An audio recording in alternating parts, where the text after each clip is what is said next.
اسمعوا بقى الفيديوهات اللي احنا شغلناها قبل كده، يعني اللي فات ده كله جديد خالص. واقسم بشويش قوي، لان انا ماسك مين في ايدي؟ المسيح من المذبوح. نعم، ماسك ايه؟ لان انا ماسك مين في ايدي؟ المسيح من المذبوح. مين يا فندم؟ المسيح من المذبوح. كان في البابا يوحنس 13 مره دخل قداس ولقى الكاهن بيقسم الجسد بسرعه، فدخل له وحط ايده عليه قال له بالراحه عليه، ده وحيد ابوه.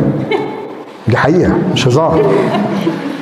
دي حقيقة مش هو حد يضحك يا جماعة، ده وحيد أبوه. قال له بالراحة عليه، ده وحيد أبوه. على مهلك على المسيح عشان أنت كده بتوجعه، على مهلك على المسيح عشان أنت كده بتوجعه. فدي خطيرة جدا. ابتدي أقسم التلت الأولاني أهو وهعمله على شكل صليب. ومين ده هنا؟ رمز إيه اللي في النص ده؟ اسباديكون المسيح. اسباديكون المسيح ده اللي هو إيه يا شباب؟ شباب المسلم الجميل المذاكر، راس المسيح، بياكلوا راس المسيح، بس الكائن الحمد لله هو اللي بياكلها يعني، مش الشعب كله. الباقي بقى بينصص في الفخذ والصدر، ايد، رجل، فخده، الساعد ده انت وحظك. واعكس تحت كده ورجع دول كده، رجع كانه قربانه سليمه. ليه؟ عشان المسيح قدم الخلاص للجميع واتذبح عشان الكل، بس في النهايه المسيحنا واحد، والكرازه المسيح بلا خطيه بلا عيب. واخدين بالكم؟ هو حاطط ايده على العيش وبيقول المسيح بلا خطيه، ده المسيح يا رجاله.